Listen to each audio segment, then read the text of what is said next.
it is important to note that child labor remains an endemic global challenge. According to a joint report of ILO and the United Nations Children's Fund, UNICEF, at the beginning of 2020, 1 in 10 children aged 5 and over were involved in child labor worldwide, equating to an estimated 160 million children, or 63 million girls and 97 million boys. It means there are more boys engaged in child labor. In Africa, the situation is not any better. ILO estimates that 92 million children aged 5 to 17 years are involved in child labor.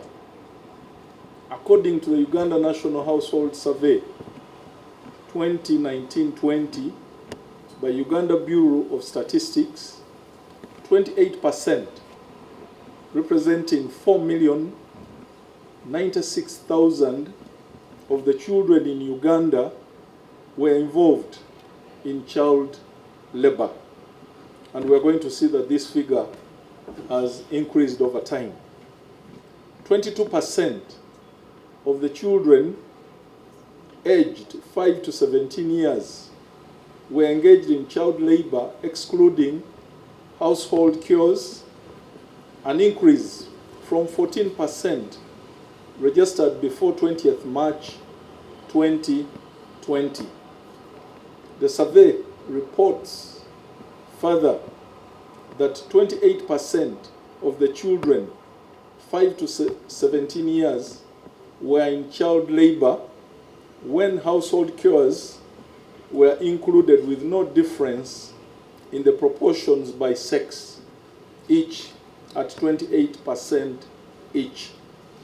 However, more children in the rural areas, 31%, than in the urban areas, 20%, were involved in child labor. Notwithstanding the aforementioned challenges, government, through the Ministry of Gender, Labor and Social Development, has a number of initiatives aimed at gathering momentum in the movement to eliminate child labor, with some being collaborative efforts with our partners who are represented here, who share the same commitment to ending child labor in all its forms. And these are highlighted below.